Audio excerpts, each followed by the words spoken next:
আসসালামু আলাইকুম। যে যেখান থেকে দেখছেন আশা করি সবাই ভালো আছেন, সুস্থ আছেন, নিরাপদে আছেন। যেহেতু বাংলাদেশে আজকে একটি উত্তাল দিন অতিবাহিত করছেন আপনারা, ইতিমধ্যে বাংলাদেশের ইতিহাসের এমন নজির স্থাপন করে দিয়েছেন বাংলাদেশের ছাত্র জনতা, যেটা বাংলাদেশের ইতিহাসে আর কখনো হয়নি।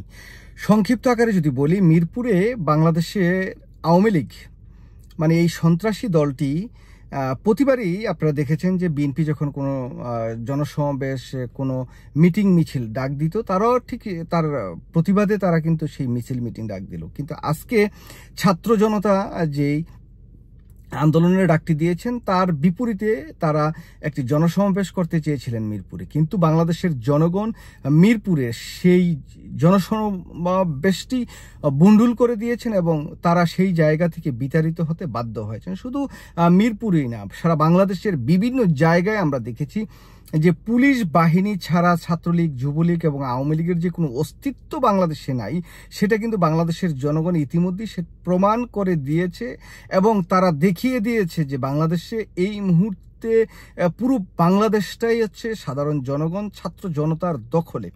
ইতিমধ্যে ঢাকা শহরে নানা জায়গায় কিন্তু আপনারা দেখেছেন যে পুলিশ অনেক জায়গায় বর্বর আচরণ করেছে, অনেক জায়গায় টিয়ার সেল, রাবার বুলেট, নানা অত্যাচার নির্যাতন করেছে। কিন্তু বাংলাদেশের ছাত্র জনতা যেভাবে ঐক্যবদ্ধভাবে এই আন্দোলনটিকে পুরো দিন টেনে নিয়ে গিয়েছে, সেই জায়গায় আমি বলতে পারি যে বাংলাদেশের ইতিহাসের একটি রেকর্ড দিন আজকে বাংলাদেশের মানুষ অতিবাহিত করছে, যে জায়গায় বাংলাদেশের ছাত্র জনতা এই আন্দোলনটিকে একটি সফলতার দিকে রূপ দিয়েছে। দেখুন আজকে কোথায় সেই ছাত্রলীগ?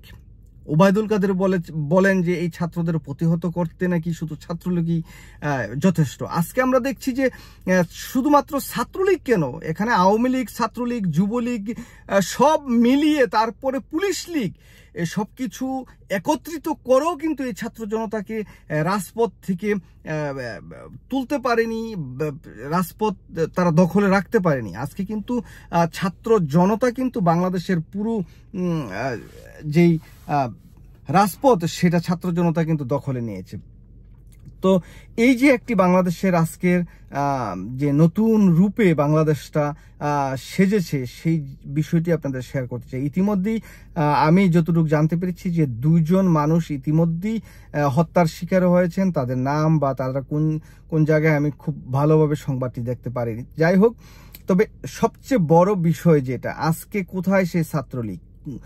গতকাল কে ঢাকা বিশ্ববিদ্যালয়ের সকল ক্যাম্পাস থেকে, বাংলাদেশের বিভিন্ন ক্যাম্পাস থেকে ছাত্রলীগের নেতাকর্মীদেরকে যেভাবে ছাত্ররা বিতাড়িত করেছে, ঠিক একইভাবে আজকে কিন্তু রাজপথ ছাত্র জনতার দখলে ছিল। বাংলাদেশের সকল রাজপথ, যদিও এই বিডিআর টিডিআর নামিয়ে এই সেনাবাহিনী, ডিজিএফআই, তারপরে পুলিশ, র্যাব, এই সমস্ত বাহিনী নামানোর পরও কিন্তু ছাত্রদেরকে কিন্তু মানে অত্যাচার নির্যাতন করে তাদের ঘরে ফিরিয়ে দিতে তারা পারেনি। দেখুন, এই পুলিশ, এই সন্ত্রাসী বাহিনী জনগণের ট্যাক্সের টাকায় চলে, জনগণের সবকিছু ভোগ দখল করার পরে আবার সেই বুলেটটা কিন্তু জনগণের বিপক্ষে তারা প্রয়োগ করে। আজকে আমি কয়েকটি আমার ছোট ছোট বোন, ছোট ছোট ভাই, তাদের কথা শুনে আসলে আশাহত হয়েছি। তারা বলছেন যে এই পুলিশ আমাদের পক্ষে দাঁড়াবে, আমাদের একটা অধিকারের জন্য আমরা আন্দোলন করছি, অথচ এই পুলিশের কেন ছাত্রলীগের পক্ষে তারা দাঁড়াচ্ছে এবং ছাত্রলীগদেরকে নিয়ে কেন তারা আন্দোলন সংগ্রাম করছে। দেখুন, আরেকটি বড় বিষয় আপনাদেরকে একটু জানাতে চাই। ইতিমধ্যেই আইনমন্ত্রী আনিসুল হকের মন্তব্য বা কথা মনে হয় আপনারা অনেকেই শুনেছেন বা দেখেছেন।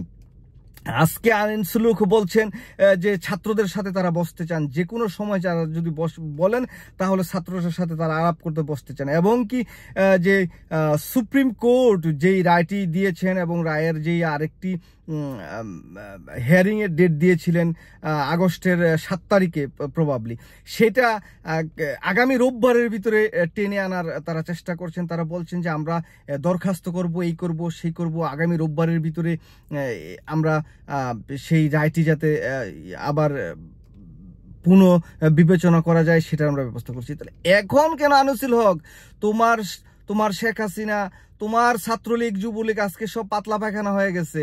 বাংলাদেশের জনগণ ছাত্র সমাজ যখন জেগে উঠেছে, এখন তোমরা বুঝতে পারছো যে বাংলাদেশের জনগণ, বাংলাদেশের ছাত্র সমাজ কি। তোমরা আজকে কেন ছাত্রদের সাথে বসতে চাও? এই যে তাজা প্রাণগুলো মেধাবী ছাত্রদেরকে তোমরা হত্যা করলা, এই এত সংগ্রাম, রাজপথে রক্ত ঝরলো, এত কিছু করার পর আজকে কেন তোমরা বসতে চাও?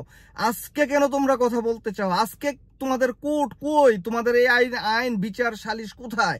আজকে কেন তোমরা রোববারের ভিতরে তোমরা আদালত নতুন ডেট নিয়ে আইসা সবকিছু শেষ করে দিবা, সবকিছু করে ফেলবা, ছাত্ররা যা চায় তা করবা? শেখ হাসিনা, তোমরা এখন নাকে খত দাও, নাকে খত দিয়া ছাত্রদেরকে যে তোমরা বলছো, তোমার নেত্রী যে বলছে রাজাকারের বাচ্চা, সেটা বলছে, এখন তোমরা বলো, তোমরা স্বীকার করো যে আমরা রাজাকারের বাচ্চা, শেখ হাসিনা রাজাকারের বাচ্চা। কারণ শেখ হাসিনা এখন রাজাকারের বাচ্চাকে কোলে নিয়ে লালন পালন করতেছে। শেখ হাসিনার মেয়ের স্বামী হচ্ছে রাজাকারের সন্তান, সেই হিসেবে রাজাকারের যে নাতিপুতি, এটা শেখ হাসিনা লালন পালন করে। সুতরাং রাজাকার লালন পালন বহন সবকিছু করে হচ্ছে আওয়ামী লীগ। আজকে যখন ছাত্র জনতা পুরা বাংলাদেশটা দখল করে ফেলছে, তোমরা র্যাব, বিজেপি, সেনাবাহিনী, ডিজিএফআই, পুলিশের গোয়েন্দা সংস্থা, কোথায় আজকে তোমাদের পুলিশ বাহিনী? আজকে তো পুলিশ বাহিনীর এত সাহস নাই ছাত্রদের সামনে দাঁড়াতে। যদি বিজেপি না যাইতো, আজকে যদি র্যাব যদি না যাইতো, তাহলে তো তোমাদের অস্তিত্বই থাকে না বাংলাদেশে। সুতরাং এবার চিন্তা করো যে ছাত্ররা যখন জেগে উঠে, বাংলাদেশের জনগণ যখন ছাত্রদের পাশে থাকে, তখন তোমাদের এই সন্ত্রাসী বাহিনী, পুলিশ বাহিনী, ছাত্রলীগ, যুবলীগ কিছুই করতে পারে না। বাংলাদেশের ছাত্র জনতা আজকে দেখিয়ে দিয়েছে, ইতিহাস সৃষ্টি করে দিয়েছে। তোমরা এখন নাকে খত দিয়ে সাংবাদিকদের সামনে এসে বলতে বাধ্য হচ্ছ যে আমরা এই কোটা সংস্কারের যে আন্দোলন করছে যে ছাত্ররা, তাদের সাথে বসতে চাই। এইটাই ছাত্রদের বিজয়। আমি জানি না ছাত্ররা কি ডিসিশন নিবে, কি সিদ্ধান্ত নিবে। এতগুলো যে তাজা প্রাণ যে ঝরে গেল, সেই জায়গায় তারা কি পদক্ষেপ গ্রহণ করবে। তবে আমি একটা কথা বলতে চাই যে ছাত্ররা যাই করুক না করুক, অন্তত পক্ষে শেখ হাসিনা যাতে ছাত্রদের কাছে ক্ষমা চায়। ছাত্ররা যেটা দাবি করেছিল, ছাত্র যদি মেনেও নয়, কিন্তু ছাত্রদের কাছে কিন্তু শেখ হাসিনাকে ক্ষমা চাইতে হবে যে আমি তোমাদেরকে যে রাজাকারের বাচ্চা, রাজাকারের নাতিপুতি বলেছি, এই জন্য আমি দুঃখ প্রকাশ করছি, আমি মাপ চাই, সরি, এটা বলতে হবে। বাংলাদেশের সর্বোচ্চ পর্যায় থেকে শেখ হাসিনা জনগণের কাছে, জাতির কাছে, ছাত্রদের কাছে যখন ক্ষমা চাইবে, তখনই তাদেরকে ক্ষমা করা যেতে পারে, এর আগে কিন্তু না। এই শেখ হাসিনাকে কিন্তু সর্বোচ্চ আদালত রং হেডেড বলেছিল, কারণ এটা পাগল, এটা সাইকো। এই সাইকো কখন কি করবে, এখন এই যে ছাত্রদের একটি তুমুল আন্দোলন, ঠিক আছে, সে বুঝতে পারছে যে তার গদি নড়বড় হয়ে গেছে, সে যে কোনো সময় সে তার গদি শেষ হয়ে যাবে, সে পতনের সম্মুখীন হবে। এই কারণেই কিন্তু সে এখন তার আইনমন্ত্রী দিয়ে, তার হুমরা চুমরাদের দিয়ে এই ছাত্রদের সাথে বসতে চাচ্ছে।